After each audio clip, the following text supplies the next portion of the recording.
Let me ask you a question. What's the best barbecue you've ever had? What about the best barbecue sauce you ever had? What's the best barbecue dish you've ever had? I'm from Southern California, and for some reason out here, we cannot figure out barbecue. You would think a place that has San Diego, LA, Newport Beach, that we would be able to figure out how to serve good barbecue, but we can't. There are some decent barbecue places. Our best barbecue spots are few and far between, and they're good, but they're not Texas. And I had the luxury of going to Austin, Texas, and checking out Terry Black's. I don't know if you've heard of Terry Black's, but that's the next restaurant I'm going to be reviewing. And Terry Black's is known by the locals, at least that's just what they're telling me, as the best barbecue in Texas. And so I had to go check it out. And I went down there on a Wednesday, and it was like a Wednesday afternoon, and it was packed. Packed. Like it was Friday night. It was just packed wall to wall.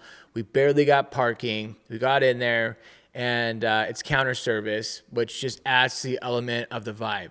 Like the whole experience is a vibe, and it just works. You go out there, and they have the smokers out there with like a neon sign that says Terry Black's barbecue this way, and the smokers are like in a woodshed, and just looks really cool and authentic. Kind of has like a Disneyland vibe. And you walk in and you go in, there's just signage everywhere for like different beers they have, like old school signage and different sodas. And you walk in, and then there's a line. And the line's cool because it has a bunch of stuff you can buy. So it's just, Terry Black merchandise or barbecue stuff you can buy, or their sauce, or all this, the sodas, the beers, like all this fun stuff that you get to like kind of check out as you're waiting in line. And then you get to the first part of the line, and it's all sides. And so this is where I kind of messed up, because I let the person I was with, he was from Texas. I'm like, you get to pick it. And he picked the sides that were cool. Like he got the green beans, and he got the mac and cheese, which I'm not mad at, but there was cornbread. And I was like, oh, we should have got the cornbread. There was like mustard greens. I was like, oh, we should have got the mustard greens. And there was barbecue beans. I was like, oh, we should have got the barbecue beans. And then there was the potato salad. I'm like, oh, we should have got the potato salad. So I messed up, but also I didn't want to get super full. It was like the beginning of the day. I didn't want to be like super sluggish. And I was like, mac and cheese, I think is enough. So we get there, so you get your sides, and you walk up, and there's just a counter, and it has like a cash register, and it has this giant butcher block. And there was this chick there, and she was like, here's, what do you want? Here's the meats. And there was brisket. You have to get the brisket. So we got brisket, and then there was like sausages, and we got a cheddar and a jalapeno sausage. I like sausages, but I'm not a big flavored sausage guy fan. I don't need cheese in it. I could put cheese on top if I want. But we got that, and then we got some ribs. And so, how much do you want of the brisket? We'll take 1.5 pounds. She takes this big thing. Boom! Just a big slab of brisket. And she just takes this big knife. She's like, cuts up the brisket, puts it on a freaking a tray with a plastic tray with a paper lining. She just throws it on there. And then the sausage, she's like, cool.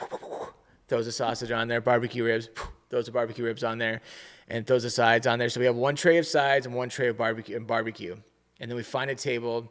We sit down. There's barbecue sauce on the table. And we just go to town. And it's just so much fun. There's paper towels on there. And you're just like, oh my God, it was so good. I'm getting like hungry just thinking about it right now. And I can't go anywhere. I can't go anywhere in Southern California to get something like that, which is a real bummer. But it was so good. Oh my God, the tanginess, the barbecue sauce, and there was like a mustard, a spicy, and a regular. They were all freaking good. We're just like drowning in barbecue sauce. The sides were amazing. The mac and cheese was amazing.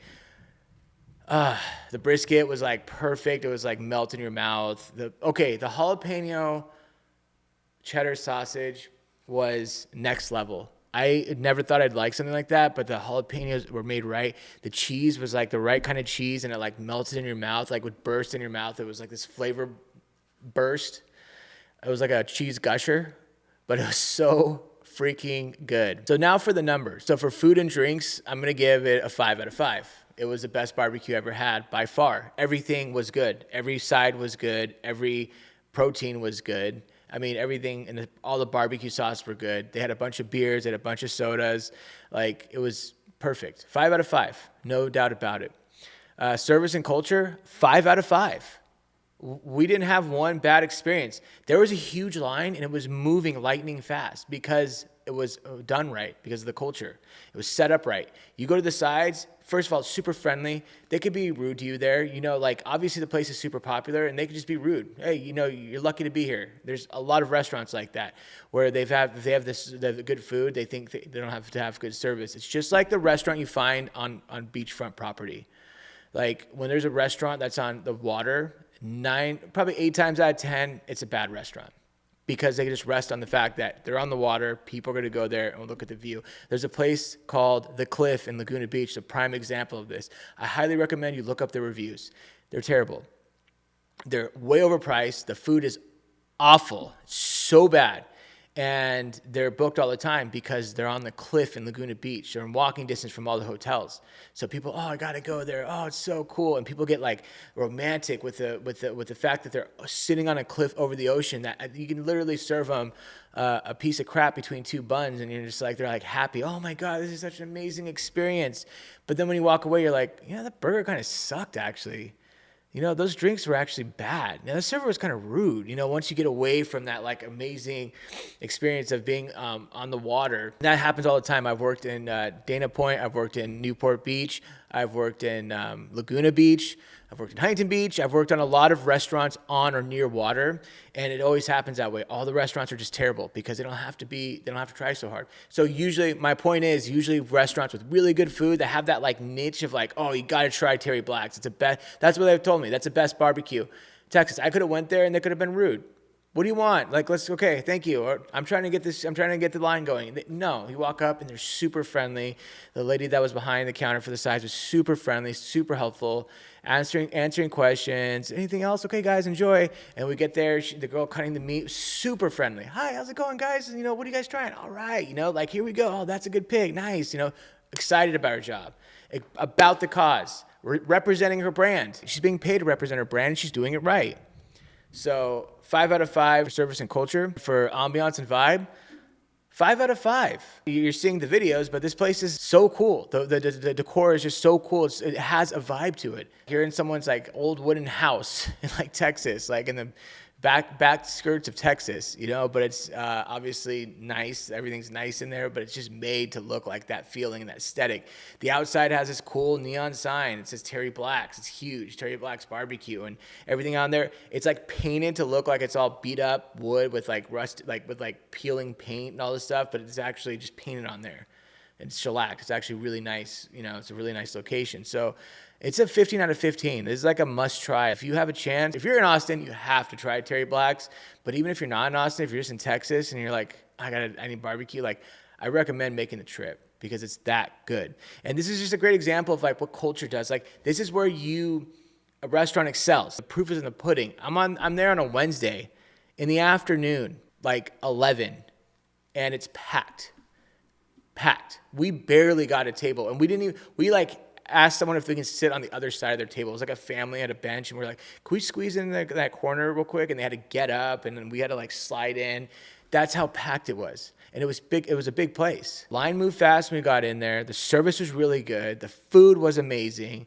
The ambiance was amazing. I left there. I was like, I'd go back and wait in line again. I'd wait in a line twice as long. Happily. You have the great product and then you wrap it up with good service and good culture, you're going to have a winner. And it's not magic. They didn't pay to get there. They didn't have someone vote them in. They didn't know someone. They didn't have a family member that snuck them into this position. They came up with the good food, the good product. They cared enough to come up with a good ambiance.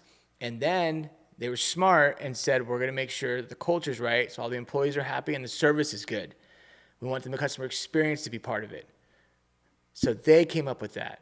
And then over time, it just builds. Because maybe that's not the best barbecue. Maybe it's the 10th best barbecue place, but it has the best service of a barbecue place. So that propels it to a 10. Not knowing that, no one's rating it like that. Oh yeah, I think it's, it's not as good as the other place, but it has better service. It's subconscious because you have such a good experience. There's no bumps. There was no hiccups. The biggest bump I had was finding parking. And I found parking in the parking lot. I walked in. Oh, there's a line. But I mean, we walked the whole time. Go up there, friendly service, super fast, super helpful. Yeah, to me, it's the best barbecue in Texas, or to a lot of people, it's the best barbecue in Texas, but it might not actually be, but it's the best barbecue experience. That's what they don't realize. It's not really the barbecue, it's a barbecue experience, but whatever it is, it works. So anyway, that's all I got.